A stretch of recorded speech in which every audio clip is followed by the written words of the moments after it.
Welcome to the Pearson Airport Explorers Club. We're so excited you're here. Today is the first of our fall series of camps. We want to thank all of you who joined us at our 3 summer camps in August. And we're going to be holding more camps later this year. So remember to regularly check our website for all the dates and to register for future camps. So before we move along, I want to introduce myself. My name's Catherine Hanford. I'm the one on the left there, and I'm very lucky to be working at Toronto Pearson. What I do is I'm in charge of meeting with the community, people like you, your parents, and talking about all the great things that we do at Toronto Pearson. And I'm going to be your host today as we talk about runways and the 2 very important control towers found on the airfield here at Toronto Pearson. So I want to introduce you to the rest of my team. Kath, you want to say hi to our explorers and tell them a little bit about yourself? Sure, Catherine. Hi, Airport Explorers. My name is Kathy, and I'm the person on the top right. I also work with a great and fantastic team, and I've spent 20 years at the airport, and I get to work on fantastic projects such as this one, the Pearson Airport Explorers Club. Whereas Catherine mentioned, we get to talk about all the fantastic and great things that are happening at Pearson. We have a lot of fun. We have a lot of fun. We have a lot of fun. We do. We have a lot of fun. We have a lot of fun with the camp, and we also have a fun. Before COVID, we were out in the community a lot. So this is new to us, and we're having a lot of fun. I'm going to now hand it over to Hies, who's going to introduce himself. Hies. Hey, good afternoon, explorers. I'm Case. I work with the Noise Management Office. I've been very lucky to have been with the airport for about 5 years now. And my team and I work with all the partners at the airport to make sure that the flight operations are as quiet as possible. And to my right is Russ. Hi, everyone. Airport Explorers. I've got to have so much fun in my job here at the airport. I get on airplanes like you see in that photo there, and I get to drive around close up to the airplanes. I get to lean on an engine like Kathy does in her photo. It's just a really cool place to work, and I've seen lots of change and improvement over the years, so it's really, really amazing here. Okay, well, thanks, friends. This is great. So what I'm going to do is I'm going to put this slide up for a little bit, and if you guys want to get a piece of paper, or explorers get a piece of paper and a pencil, I want to get you to write down the information that you see here. And we'll put it up later, so if you don't get it down right now, we'll put it up later on, and you can write it down later. But the reason I'm asking you to write this down is that we will be giving you a special assignment at the end of our camp today, and we'll ask you to complete it and send it to us. So, Kathy, can you tell our airport explorers why it's a good idea for them to send in their work? Sure, Catherine. Airport Explorers, by sending us your work to trafficcontrol@airportexplorer.club before next week's camp on October 14th, your name will be put into a draw to win some really cool prizes, such as an Airport Explorer Club hat, a t-shirt, or a jigsaw puzzle. And if you join us each week and send in all of the activities, your name will be put into a draw for a chance to win one of 3 Chromebooks. The draw for the Chromebook will be on October 30th, and we will email the 3 lucky winners of the Chromebook draw shortly after that. We will also be contacting all the winners of hats, t-shirts, and jigsaw puzzles, so make sure to remember to send in your work. Catherine, can you tell some of our new Airport Explorers what type of activities we did in the summer sessions? Oh, yeah, Kath, sure, that's a great idea. In our first camp, all about airports, airport explorers were asked to decode some messages or do a crossword found on our website using the aviation alphabet. And in our second summer camp, Hies walked our explorers through an exercise on how to create a cool comic book about Ivan the Eagle, who works at Toronto Pearson. My favorite comic that was sent in by one of our explorers was about Ivan's vacation, where he went to Italy and ate some pizza and visited the Colosseum, the Pope, and Cinque Terre. He did a lot on that vacation. And in our last summer camp, Kathy, you walked the airport explorers through an activity on how to build an airplane and test to see how far it flew. So, Kathy, I know you have another cool activity planned for us today, right? Kathy? Oh, hi. Yes, I do, Catherine. It's a pretty cool activity, and I know all those activities in the summer were really lots of fun, but I have a cool one planned. Yep. That's cool. I'm sure you're just gathering the stuff for it then. So, Hayes, can you tell our explorers what they'll find on our website? Of course, Catherine. There's a lot of cool things on our website. You'll find a ton of activities, such as the one that Catherine mentioned, decoding messages using the aviation alphabet. We have mazes and games, and we have instructions to help you build your very own airplane or even make a kite. And we have some interviews in our airtime section with a pilot, even an astronaut, and a few of the people who work at Toronto Pearson. So be sure to check it out after today's camp. If you missed our 3 summer camps, don't worry. You can find them recorded on our website at airportexplorer.club. We're also recording today's camp, so feel free to watch it again. Also, don't forget to tell your friends and your family that they can watch on our website as well.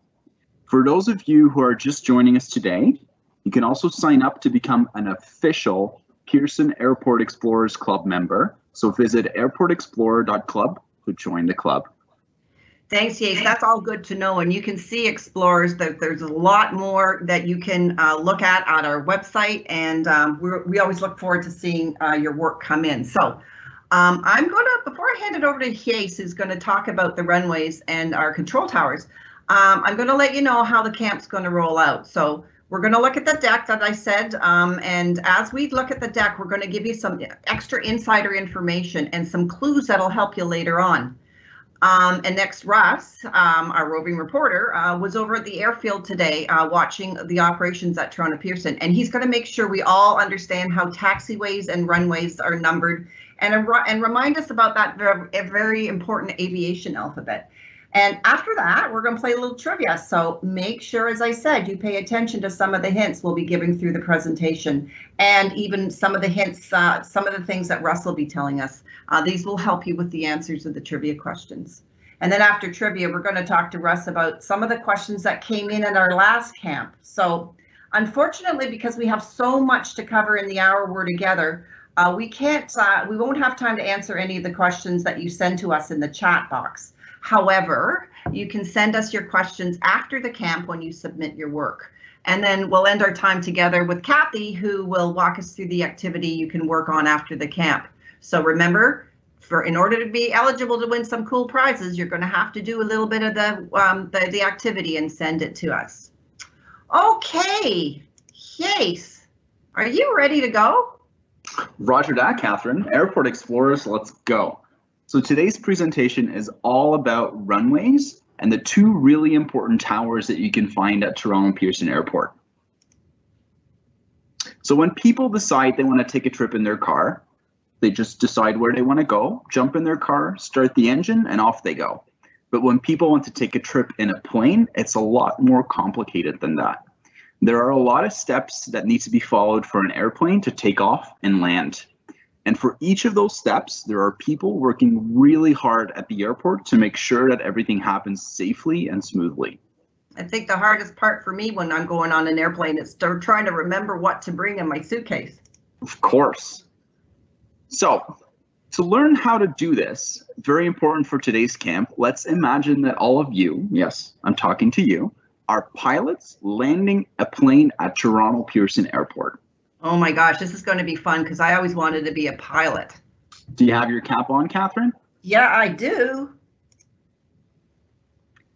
So really important is the communication that happens on the airfield. So before you land your plane, you need to talk to the air traffic controllers. Air traffic controllers watch all the airplanes and keep everyone safe. Air traffic controllers also make sure that pilots are following all the safety rules. For example, pilots have to keep lots of empty space between their aircraft and other airplanes when they're flying. For instance, on the right, you see that little image. They have to either keep 1,000 feet in between them when we're looking at it vertically, so up and down, or 3 nautical miles horizontally from side to side. Wow, and that's why they're always talking to people in the control tower. Exactly. So they want to make sure that the controllers know exactly where every single airplane is. Cool. So in Canada, those air traffic controllers work for an organization called NAV Canada. Nav Canada controllers work in a tower in the middle of the airfield at Pearson Airport. That way they can see all of the runways. So it's a really cool tower, and they have a 360-degree view of everything that goes on the airfield. And Nav Canada, they will tell you, because you're the pilot, what runway you're going to be landing on. And that choice really depends on the direction and the strength of the winds and what all the other planes are doing and where they're taking off or landing at the time. So different countries have different air traffic control organizations. Remember, in Canada, we use Nav Canada. And the pilot, they start talking to the controllers. Whenever they cross a border, it's going to be a controller in maybe a different country or from a different organization. So if I'm traveling over to England, say, I would be talking to an air traffic controller in England. Yeah, for instance, in England, Nav Canada, the organization is called NATS, and they're the air traffic controllers for England. Huh. And the other thing is this good? I always get confused with the two towers. So the Nav Canada tower is kind of green on the top, right? Yeah, it's smack in the middle of the airfield, and it sort of has a green hue to it. Love it. Thank you. So you've successfully landed your plane. Everyone on the airplane is giving you a big old applause. You've done a great job. But your conversation with the air traffic controller isn't over yet. Now you'll have to talk about which taxiways, which are smaller roads off the runways, and which exits you should be taking to get onto the apron. Remember, the apron is the area of the airport where planes are parked, loaded or unloaded, refueled, and boarded. And taxi really means to drive a plane on the ground. For instance, the pilot taxied to the gate. That's why those roads are called taxiways. Ah, that's good to know. And look at all the planes that are parked there. Yeah. So if you're a pilot and you're taxiing, you didn't get out of your plane and you didn't jump in a taxi, you're just driving along the roadway system on the airfield. Or an Uber. So, after you taxi your plane onto the apron, say thank you and goodbye to your air traffic controller, and it's time to start talking with the apron controllers. So the apron controllers work in the other tower, the Apron Tower, that's managed by the Greater Toronto Airports Authority. The Apron Tower is attached to the airport terminal in Terminal 1, and it's high above all the other buildings, so they can see everything that goes around the apron and all the gates. And the Apron Tower tells you, the pilot, what terminal and gate you're going to be parking at. Yes. Yes, Kathy? Question. Yeah, Kathy. Do you know which tower is taller or higher? Is it the Nav Canada control tower or is it the Apron Tower? So the Nav Canada control tower, I think, is higher. Huh. Oh, interesting. Good to know. So you've parked your plane at the gate and the flight is over. And you can turn off the seatbelt sign. You've done a great job. Good work. The passengers on your flight get off the airplane. The luggage and the cargo is unloaded, and then the plane is cleaned and sanitized. Then the new passengers can come on board, their luggage is loaded, and new cargo is loaded to make sure that you're all ready to go to your next destination. So now that we know how planes get from the sky to the gate, what about the other way? How do planes get to take off? So when you're in your captain's seat and your plane is ready to take off, the apron controller will give you the okay to push back from the gate. The apron controller will also tell you whether you should go left or right when you push back. And unlike your car, airplanes don't have a rear view mirror, so it's really important to give clear instructions. You can practice giving clear instructions with an activity we're going to be seeing later on in this camp. Boy, that makes me nervous. I'm flying as a pilot backing up. I would need help. Because you really can't see everything that's going on, and the apron is a really busy area with a lot of other vehicles driving around. So that's why that very clear communication is so important. Yeah, that's for sure. So now it's time for us to use your radio and call the ground crew. The ground crew is exactly what they sound like. They work on the ground. One member of the ground crew is the Tug Operator, and the Tug Operator drives a big tractor that they connect to your airplane to push the plane away from the gate. Then the tug operator turns the plane in the direction that it needs to face to and move to the runway. Airplanes couldn't get to the runway without the very important ground crew and the tug operators. Yeah, no, and I think Russ, when he was on the airfield earlier, he was able to show us one of those tugs. I'm looking forward to seeing that. Exactly, they're really cool. Not as cool as the airplanes, but still very cool. Yeah. Also, a part of the ground crew are the aircraft marshalers. The aircraft marshalers, you might have seen them. They sometimes do very cool videos on the internet and do some dances. They wear neon-colored vests and have bright wands in their hands. They help guide the pilot and manage the vehicle traffic in the gate area. Aircraft marshalers use special arm movements to talk and communicate to the pilots and to tell them what exactly they need to be doing. Yeah, I've always wanted to know what they're saying. Yeah, so even just a nice guide, if you airport explorers take the next 2 slides, and when you're going on a plane trip next time, you can see, if you have a good view out of the window, what they're trying to say. So if we're looking at a couple of these movements, if they're holding their arms both up in the air and they're going side to side, that means move forward. If they only have one arm in the air, it means either to turn left or to turn right based on which arm they have up. If they have both their arms down and they're moving them up, that means move back. Cool. You could probably practice this. We have an exercise on the website, so that you could use, to practice your, if you want to pretend you're a marshaller. Yeah, and do a really cool air marshaller dance, right? Mm-hmm. So a very important one is the one you see on the left, is where they make that big X on top of their forehead, and that means stop. If they're holding their arms down and they're going up and down, it means slow down. And then when you see them make a circle with their hand, it means start your engine. You can almost imagine those fan blades of those engines turning around. Cool. When they have their one arm up about their neck height and they're making a horizontal movement, it means stop your engines. Cool. So, did you taxi your airplane off of the apron? Great. Now it's time to start talking to the air traffic controllers again. Remember, the air traffic controllers are employed by NAV Canada, and the apron controllers are employed by the Greater Toronto Airports Authority at Pearson. And they can tell you which runway to use and when to take off. Well, you really have stressed the importance of good communications, YYZWhat. There's a lot of talking that goes on when you're a pilot. Exactly, and that's really what needs to happen to make sure that everything really goes smoothly and very safely at the airport. Luckily, we're good talkers. Yeah, we all love to talk, don't we?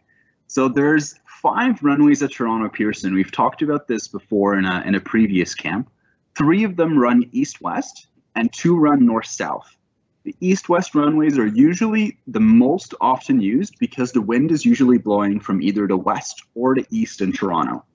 You can learn more about how those planes take off into the wind in the Weather and Science of Aviation slideshow that we did. Each runway is about 60 meters wide, but in North America, we use imperial measurements in aviation, so that means about 200 feet.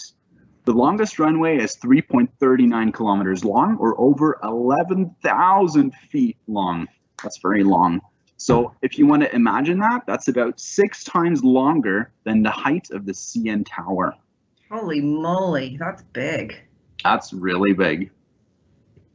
So it's very important that planes take off from a clean and smooth runway. Pearson Airport has airfield maintenance staff who make sure that the runways are clean. They even inspect them for cracks and make sure that they're all filled and smooth again. Sometimes airplane tires can leave rubber on the runways during landing or takeoff. This rubber could make the runways slippery, which is not good at all. So it's removed with a powerful hose and motorized brooms to keep the runways clean.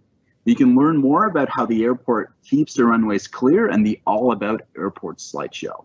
Now, there's a special word that people at the airport call for like debris or whatever that's on. Is this called like sod or FOD or something? I don't think sod would be very good to land planes on, Catherine, so it's called FOD. FOD stands for foreign object debris, and it could be anything that doesn't belong there. So a plastic bag blowing around, pieces of rubber or loose rocks, which are all very dangerous for the aircraft because they could get sucked into the engines of the aircraft, which could be very costly. Yeah, so the airframe maintenance people really have a very important job. Exactly, but it's everyone's job at the airport to look out for fraud and to make sure that nothing that doesn't belong there is there. Cool. So let's have a look at one of those runways, Catherine. They have a lot of lines and markings on them. I suggest let's go from the left to the right, and we'll be talking about all those different lines. So if we start on the left, we see those yellow, almost triangles. We're missing one leg there. And they're the overrun zone. So it's a place where planes can stop in an emergency. Let's think about it as a sort of buffer. Then we see a full line going across the runway, and that's the threshold. That's the official start of the runway. So the number of those thresholds and the number of stripes tell the pilot how wide the runway is. So we see, let me do a quick count there, Catherine, 8 stripes on that runway there. So what else we see is the runway name. So it's something also we talked about in a previous camp, is runways are named based on their heading on a compass. So this is the 05 end of the runway 0523 at Pearson Airport. Another thing we see is target lines. So the target area is the place where the pilot aims the airplane during landing. A little to the right is those 2 solid big lines that show the touchdown zone, and that's where the pilot lands the actual airplane.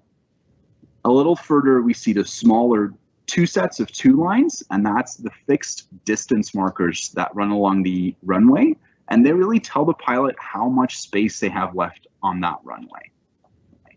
Boy, there's a lot to remember. Pilots do a lot of studying and have to do a lot of schooling before they can fly a plane. Exactly, and it's really a neat thing to see how much information they can put on that runway without actually writing on it. Cool.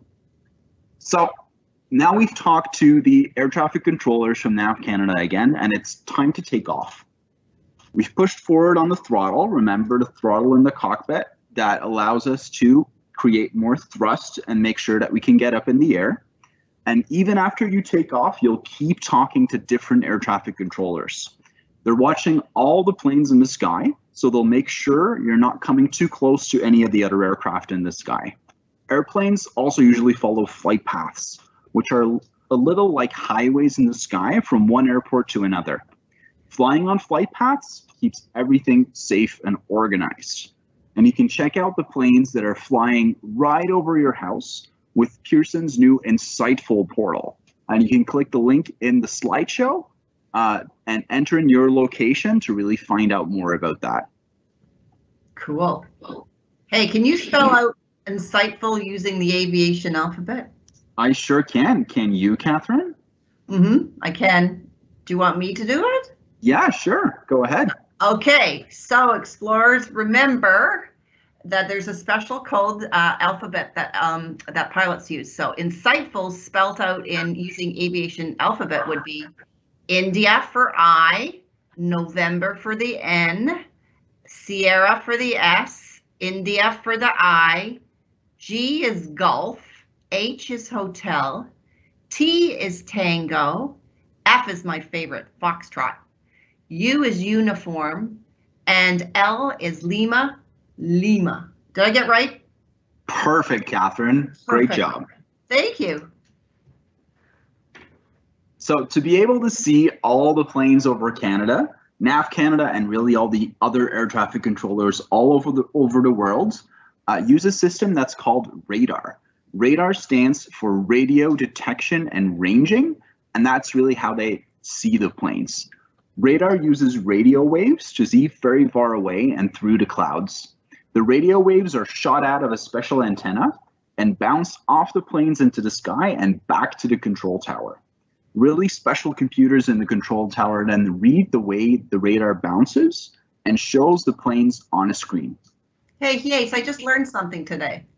What did you learn, Catherine? I didn't know that radar stood for radio detection and ranging. There we go. So those controllers aren't just there at the airport, they're really there for your entire journey. So the air traffic controllers keep checking in with you as you fly to your destination. And as you fly away from Pearson Airport, you'll be talking to different control stations around the country. They'll make sure that you stay safe and away from other planes. Then they'll help you land at your destination. There, you'll talk to the apron controllers at that airport to park at the right gate, and the whole journey will start all over again. So NAV Canada really has a lot of different control towers and centers all over the country. And air traffic controllers and pilots talk using the aviator's alphabet. Catherine did a great demonstration of that. And you can refresh your memory on that alphabet with our tin can communications activity. Cool. Wow, look at all, there's a lot of towers. So a lot of people work together to help airplanes fly from one place to another, and getting an airplane from the gate onto the runway and into the sky is a little like a very complicated dance. Everyone has to remember their steps, and communication is key. Wow. Thanks, Yace. That was super interesting and a lot of information to remember. So as Yace mentioned before, if you want to look at this presentation again, we're recording today's camp, and we'll be putting this recording up on our website tomorrow, so you can watch it again and become expert pilots. So now let's see what Russ has been up to. I think it was windy on the airfield, and we won't see his hair blow away. And hopefully my audio works today. Hi there, Airport Explorers. We're out here on the airfield at Toronto Pearson, and I want to tell you a little bit about how the runways and the taxiways work. So we have 5 runways. The runways are numbered by compass heading. That means the direction that the runway is heading on a compass. So in front of us, we have runway 33 right, which means it's 330 degrees on the compass. We take off the last digit, and then we use the letter R because there's 2 runways that are next to each other. 33 right is the right-hand side of the 2 runways. And then behind, I think we have a big Korean Air aircraft taxiing in along a taxiway. So when they get off the runway, they turn onto a taxiway. And the taxiways are lettered instead of numbered. So there's Alpha, Bravo, Charlie, etc. We're using the phonetic alphabet as we talked about before. So that Korean airplane, the pilot landed talking to the control tower in the background. That's the NAV Canada control tower. And the air traffic controller there cleared the plane to land and then handed it over to another air traffic controller in the same tower who's called the ground controller. So the one controller controls the runways and another controller controls the taxiways. And as the aircraft gets closer to the terminal building, it's going to be talking to yet another tower. Those people are called apron. And so that's the area that the aircraft are parked on. So on the apron, we have apron controllers clearing the aircraft to and from the gates. So it's not as complicated as it sounds, but you better learn that phonetic alphabet so you understand Alpha, Bravo, Charlie, Delta, all the way through to Zulu. In behind me, I have a taxiing Ethiopian Airlines Boeing 787. The aircraft is taxiing out for departure. It's on the apron, so right now the pilot is talking to the apron control tower. It'll switch to the tower controller and the ground controllers on its way to the runway. Next to that, there's a aircraft being towed by a tow crew. So it was parked somewhere else, and now they're getting ready to take it to the gate to get ready for a departure later on. And so that tow crew will also be talking to the apron tower. So it's very coordinated effort to make everything work nice and smooth.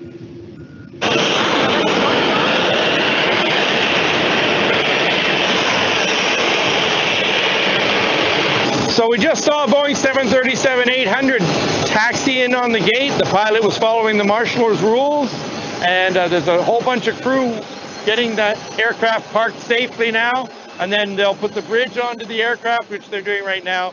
And all these things have to happen to get an aircraft parked safely so that the passengers and the luggage can be offloaded, and then it can get ready to depart again with this new load of passengers and baggage. All right, here at Terminal 1 apron, we have an Air India Boeing 777 getting ready to go back to India. And this is a beautiful aircraft. You can see how massive that engine is there. But right behind the engine is what I want to point out. You see the 2 hoses coming down. That's the fueler. And what he's doing is he's pumping the fuel through the underground hydrants here at the airport from the far side of the field where the fuel is kept all the way through into the aircraft so that it can fly non-stop with all its passengers and luggage. All right, so we're out here on the roadway next to one of the runways. By the signs that are behind me, you can see the red and white 05-23. That tells the pilot that they're approaching the runway number 0523. From this end of the runway, we're departing to the west, so it's runway 23. If we were coming along the runway from the other end, it's runway 05. That's on a compass. So 050 degrees or 230 degrees. The Q and the H that you see on the signs are designating the taxiway that the pilot is actually on when they're getting close to the runway. So they would be told by the control tower, the ground controller, which position, which taxiway to take and which position to hold for the runway. And then they're handed over to the tower controller who clears the aircraft for takeoff. So we've had a fun day out here on the aprons and the airfield at Toronto Pearson. I hope you've learned a lot. Don't forget your phonetic alphabet. Here, the sign we have tells me that either way, if I turn left or right, I'll be on Alpha Taxiway. And this WestJet Boeing 737-600 series is actually taxiing on Alpha right now. If I went straight ahead instead, I'd be following the arrow going up. That's November taxiway. Right now that's under construction, but that would tell me the direction for November. Now those are yellow signs with black writing. That's telling the pilot where they can go from where they are. The black sign with the yellow writing in the middle says AE or Alpha Echo. That tells any pilot that's coming from this direction, you're at Alpha Echo now. You need to turn left or right for Alpha or go straight ahead for November. I hope you learned a lot today with your phonetic alphabet and all the stuff here. This is Russ signing off. Over and out. Wow, Russ, that was so cool. I hope he has his voice safe because it's kind of hard talking over those airplanes. So, Kathy, are we playing a little trivia? Yes, we are, Catherine. I'm so excited. Me too. Okay, Airport Explorers, let's see what you remembered from the slideshow Ace gave you and our visit with Russ. Russ had a great time on the airfield there. And do you remember the clues that were given? Let's see if you can remember the answers. Airport Explorers, we're going to ask you 10 questions and we're going to ask you to answer these in your head at home. Challenge your brothers or your sisters or your friends or parents who are with you to see who can get the most questions right. This trivia is just for fun, so you don't need to email or send us in your answers. Just enjoy it, have fun. And okay, Airport Explorers, are you ready? Catherine, are you ready? Oh, I'm super ready. Should I push up the first question?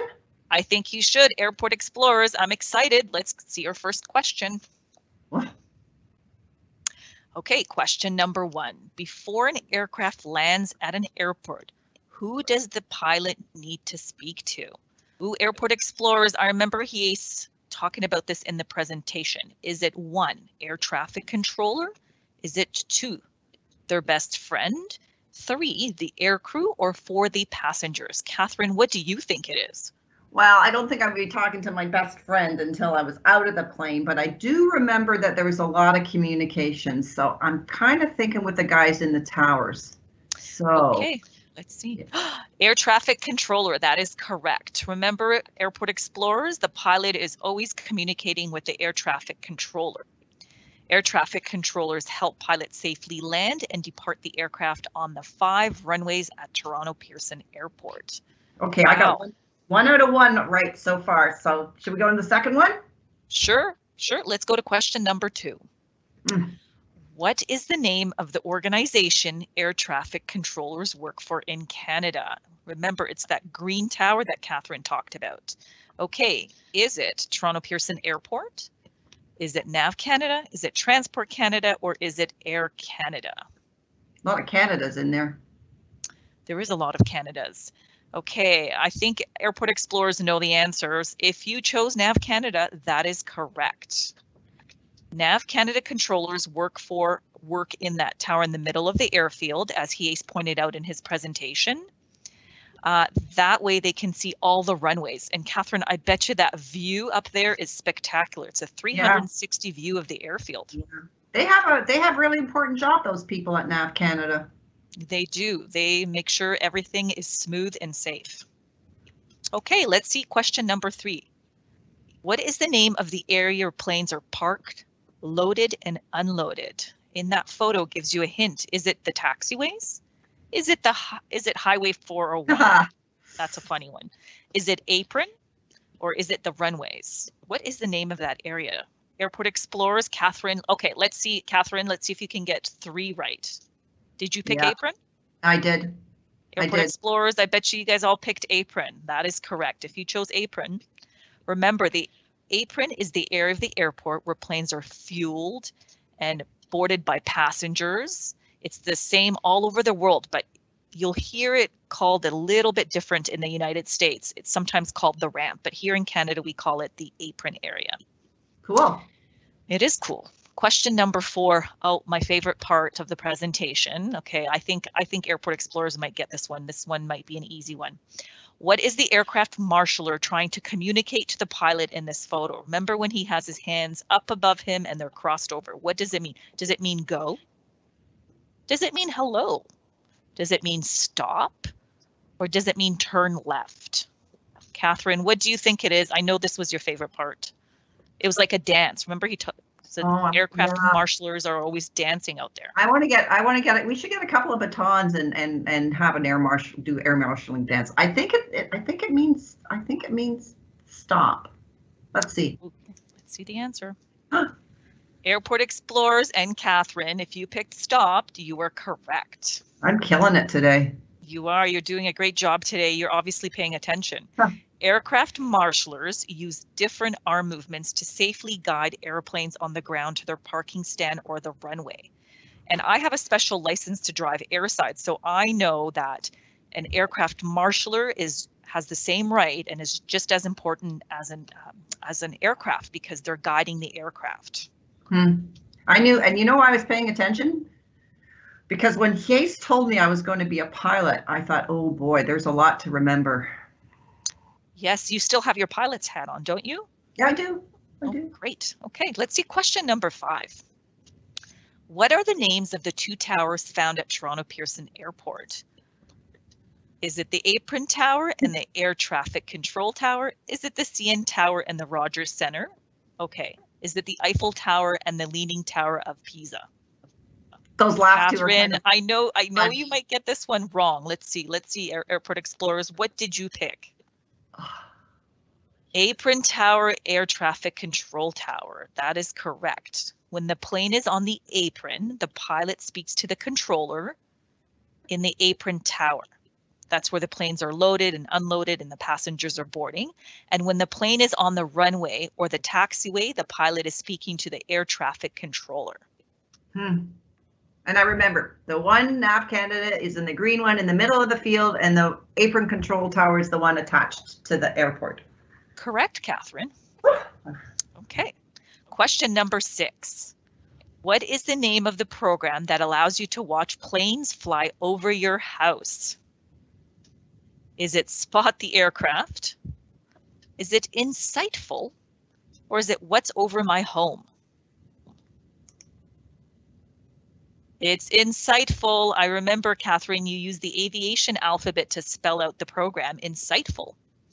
So Airport Explorers, Toronto Pearson is the first airport in North America to launch this interactive online tool to help communities better understand operational impacts. He works in the noise office, and that's his program that he talks to communities about. Yeah, I mean, Explorers, that would be good to show your parents because it's kind of interesting to see what flies over your house. Yes, that would be. I'd love to see that. Okay, let's see question number 7. What are the special roads called that planes drive on at the airport? Are they called highways? Are they called roads? Or are they called taxiways? Airport Explorers, I think I know what the answer is. Catherine, what do you think they're called? Did you pick taxiways? You did. Okay, great. Okay, taxiways is the correct answer. A taxiway is a path for the aircraft to taxi on.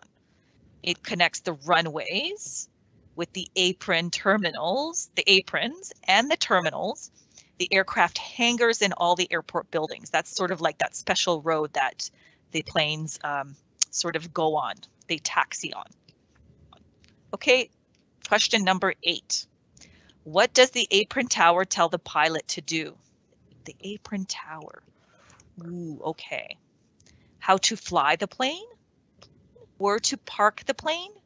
What country the pilot should fly to? Remember, Catherine, there are 2 towers, so we're talking about the apron tower. Okay. Airport Explorers, do you remember what it is? Where to park the plane is correct. That's where the passengers are boarded, planes are fueled and unfueled.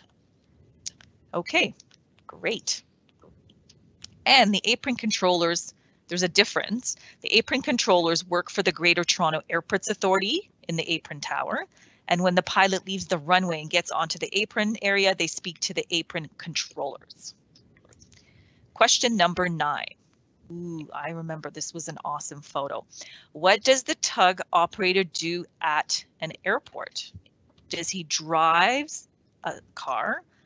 Does he drive a big tractor that is connected to the airplane? Does he clean the airplane? He drives a big tractor that is connected to the airplane. That would be a fun job. Yeah, that would be fun. And remember, planes cannot reverse like cars. The tug operator turns the plane in the direction it needs to go on because the pilot can't see all around the plane. So he has to be sort of pulled to the direction. Yeah. Okay, last question, Airport Explorer, question number 10. This is a very important question, and everybody always asks us this question when we're out in the community and we're talking about runways. So how many runways does Toronto Pearson have? Do you think it's 15? Do you think it's 7, or do you think it's 5? I know the answer, but I'm not gonna. I'm gonna let the explorers guess themselves. Okay, Airport Explorers, I hope you picked number 3. It's 5. Toronto Pearson has 5 runways. That's a lot of runways. It is. There are 5 runways. There are 3 east-west direction and 2 that run in the north-south direction. Wow, those are tough questions this time around, Catherine. Yeah, what do you think? You know what? That was super fun, though. I had a lot of fun. Thank you, Kathy. And you know what? As I said, you know, this has been recorded. So if you want to go through this, the questions again and test your friends or whatever, you can find it on our website tomorrow. So I am going to see Case. What do we have up next? Hey, thanks, Kathy and Catherine. That was some good trivia. I know our explorers just did fantastic. So speaking of questions, at our last summer camp, our presentation was all about weather and the science of aviation. Airport Explorers had several questions that were emailed to us. However, we couldn't answer all of them. So today we're going to get Russ to answer some of these questions. He's been working at the airport for more than 30 years, so he's super smart and he just knows everything about Toronto Pearson. So we're gonna ask Russ. Russ, Kathy showed us a question earlier about which tower is taller. Can we check with you on that one? Oh yeah, hi everyone. I heard that when you guys were talking and I was like, oh, I gotta make sure I got that one right. And I checked with my colleagues who work in the tower, in our tower, in the Apron Tower, and they say that they are about 1 foot taller than the Nav Canada Control Tower.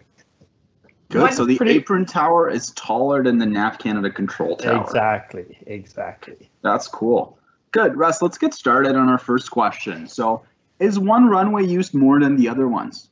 Oh, wow, that's an interesting question. Well, we have 5 runways, and of course, when we're busy, that makes it easier to operate, you know, with more aircraft and stuff. But what we really do is it's based on the winds. So when there's what's called a predominant wind coming from the east or the west, that's what the pilots need to take off and land into.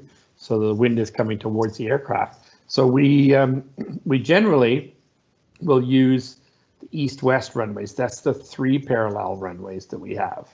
The 2 north-south runways we don't use as often because the winds aren't as strong from that direction most of the time.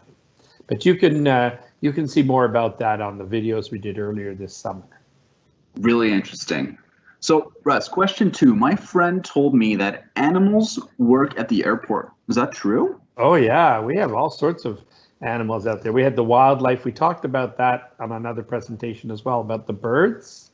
And I'd like to talk about the birds and the bees because we have the environmental program where we have our beekeeper, but the birds are used to control other wildlife. And then in the terminals and sometimes out on the aprons, we'll see dogs.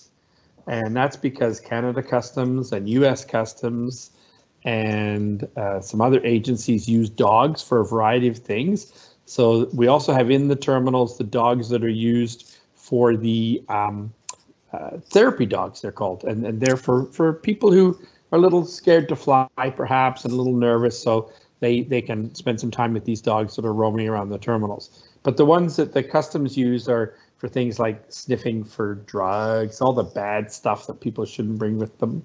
And also, sometimes people bring food in from another country and you're not supposed to bring in things like meat. So the dogs will find the meat.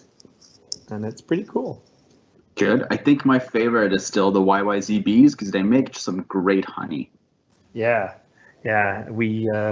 I've tasted some of that. It's really, really nice honey.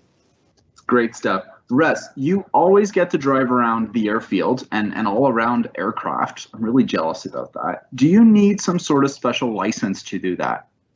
Yeah, on the photos there, we're showing the 2 pictures. They're not my best photos, but one is the top one is the purple one. We call that the RAIC, R-A-I-C, Romeo Alpha India Charlie. And that's the Restricted Area Identity Card. So that's the pass that allows somebody to work at the airport. Everybody who works inside the airport needs to have one of those passes to get to and from their workplaces. But the one below that is called the DA, and I use that to drive out on the airfield. So not everybody has one of those. Some, like you said, you would like to get one, but you don't have one right now. And so when you want to drive near the airplanes, you have to have a special license for that. Very interesting. We talked a bit about weather in some of our previous camps, Russ. What happens when there's lightning at the airport? Like today, there might have been some. Yeah, well, so the winds, of course, change things around quite significantly, and that means we might have to switch runways. And so they're lining up all the planes to land on, say, the 24 right and depart off 24 left or something like that, and all of a sudden they have to switch around, which means they have to move all the planes up in the sky and get them all lined up in a different way. So that's one thing that could happen. The other thing is that when there's lightning on the ground or coming close to the airport, it could hit the ground. So all the employees that are working out there on the ramp, the ground crew that we talked about earlier, they have to go inside. They can't be outside walking around or doing their jobs. So it's fine to be on a bus or in a car or on the airplane, but you can't be loading the luggage at the back of the plane outside. So the problem with that is that all the stuff stops. So a plane's getting ready to leave, they're getting ready to go down to Florida, and all of a sudden they can't finish loading the bags because of the lightning or possible lightning. And so they stop. Then the plane gets stuck there for a while longer than it should be, and another plane comes in that's supposed to go on the same gate, and that's not available now, so they have to wait somewhere. So we get sort of a bit of a bottleneck or congestion. So when there's a big storm, that causes a bit of a problem for us. Right, so that's why weather is so important when we're operating an airport, right? Exactly, safety is the big thing. And then we have, like de-icing, for example. So the photo in the bottom, that's a really cool one I like, actually. So how long does it take to de-ice an aircraft, Russ?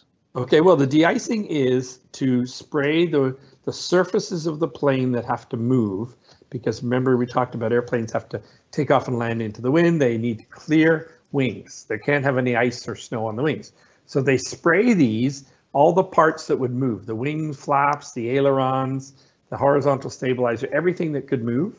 And so a plane like this WYZWhat one here, which is painted with the Disney Frozen colors, that's really cool. They probably take about 10 minutes to spray that with a couple of trucks.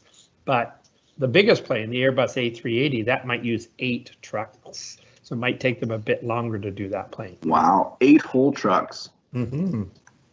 Wow. Thank you so much, Russ. The trucks have a lot of fluid in them too. So that's a lot of fluid that has to be used up. But it's recycled later on when it falls to the ground, it gets recycled. So that's another thing that we do for the environment. It's captured underground and then sent off for recycling. It's great to hear that none of it goes to waste. So Russ, thanks again for all your great knowledge. You really know everything about Pearson and aviation. And remember, Airport Explorers, if you want to hear what Russ has to say about taxiways and runways and compass headings again, you can watch the video because we'll be uploading it to our website tomorrow. Great. Thanks, Russ. Thanks, Case. That was really fun. Yeah, it was really interesting. And I'm sure our Airport Explorers have some more questions. So Explorers, stay tuned and keep visiting our website. And if you have some questions, just send it to us when you send your work. And we'll look to see if we can answer it next week. Next week, we're going to be talking about cargo and baggage. So hopefully you can join us at 1 o'clock. If not, we'll record it and you can watch it later after school. And so now we're moving on to my favorite part of the camp, activity time. Kathy, what are we doing today? Thanks, Catherine. Today's activity is puzzle called Crack the Code. Let's put on our thinking caps and puzzle it out, Airport Explorers. You won't have time to complete this puzzle just now, so don't worry. This is just some fun work we'll be leaving with you to complete on your own time. You may want to do this puzzle with your family or friends. And as Catherine mentioned, you can watch this again tomorrow to go over all the steps you'll need to crack the code. To do this activity, you will need to print the following information from the Airport Explorer site. So remember, again, do this on your own time. You'll need the study list and the worksheet, and they can be found on our website under the section called Puzzle It Out. The activity is called Crack the Code. So Airport Explorers, are you ready to go? Catherine, are you ready to go? I'm always ready. Okay. So before I talk about the study and the worksheet and the actual puzzle, I want to quickly explain what the 3-letter IATA codes are and what they mean. You've probably seen these 3-letter airport identification codes on your luggage tags, and airports are identified by a special 3-letter code determined, like I said, by the Air Transport Association, the IATA. And these codes have lots of uses, but one of them is to make sure your luggage gets to the right airport. Airport codes are usually named for the 3-letter prominent 3 letters of the airport's location. So for example, Atlanta's airport code is ATL, Alpha Tango Lima, and Hong Kong's is HKG, Hotel Kilo Golf. I had to think about that one. Cool. Cool. However, Canada's codes, because we are in Canada, are a little unusual. They were created from codes used to identify weather station in the 1930s. So for example, our study list to the left, you'll notice that all the airports begin with the Y because we are in Canada. So Catherine, can you use the aviation alphabet and tell us what the 3-letter code is for Toronto Pearson? Yankee, Yankee, Zulu. Okay, let me test you out. How about, I'm going to pick a hard one. How about St. John's? We're going to figure out Yankee, Yankee, Tango. Oh my God. Okay, one last one. Airport Explorers, let's see if Catherine can get this right. Winnipeg. Winnipeg. Of course, I can't see that one. How about Montreal? Okay, how about Montreal? Why? Oh, okay, I'm going to give you the letters and you say it using the aviation alphabet. Okay. YUL is for Montreal. Okay, Yankee, Uniform, Lima. Yes, correct. And Winnipeg is Yankee Whiskey Golf. Oh. Okay, Airport Explorer. So this is the study list that I want you to study and memorize, because when we get to the worksheet, this is what we'll be using. Okay. So on the right is the worksheet. That's the second sheet that you'll have to print off. We've scrambled airport codes for all the 17 of Canada's international airports. Study this list, the previous list that Catherine and I kind of went over, and see if you can match the airport to the code with the correct city. Draw a line between the airport and the correct code, just like Catherine did here. Toronto is Yankee, Yankee, Zulu, and see how many you can get without looking at the answer key. But most important with all our activities and in all of our camps is we want you to have lots of fun. We want you to puzzle it out. We want you to enjoy what you're doing, and we want you to have so much fun doing all this, because Catherine and I and Hies and Russ really, really love doing the Airport Explorers Camp. Thanks. Puzzle it out and have fun. Yeah, thanks, Kathy. I'm going to do this myself after I get off from the camp here. That's a lot of fun. And I didn't know, that's good to know that you will always know that you're in Canada because the airports have a Y in front of them, all Canadian airports. Correct. Cool. I love putting on my thinking cap. Okay, I am so looking forward to you guys setting up your the Airport Explorers sending their work in this week. And so what I'm doing is I'm putting up our information again. So remember to email us your work or any questions you have at trafficcontrol@airportexplorer.club. And as everyone was saying, we've got so much more fun activities on our website. And again, we'll have the recording up there tomorrow. And remember, it's important that you send us your work so you can win some cool prizes like a hat or a t-shirt or a jigsaw puzzle. And if you join us every week and you send us the activity for that's assigned each week, you can also be eligible to for your name to go into a draw for one of 3 Chromebooks. That we'll be doing that at the end of the camp. So we'll be doing the draw on October 30th. So thanks so much, Airport Explorers, for joining us today. And we hope you enjoyed this week's activities, cracked the code, and had fun. I know we sure did. And yeah, be sure to visit our website for more fun activities. So this is Catherine signing off for this week. Over and out. Over and out, Airport Explorers. This is Kathy signing off. Roger that, Kathy. Hope to see everyone next week, and we'll be talking about cargo and baggage. Over and out. And this is Russ. I got to go back out on the airfield and take some more pictures and videos for you guys for the next coming few weeks. So I'll sign off as well. Over and out. Bye, everyone. Bye. Bye.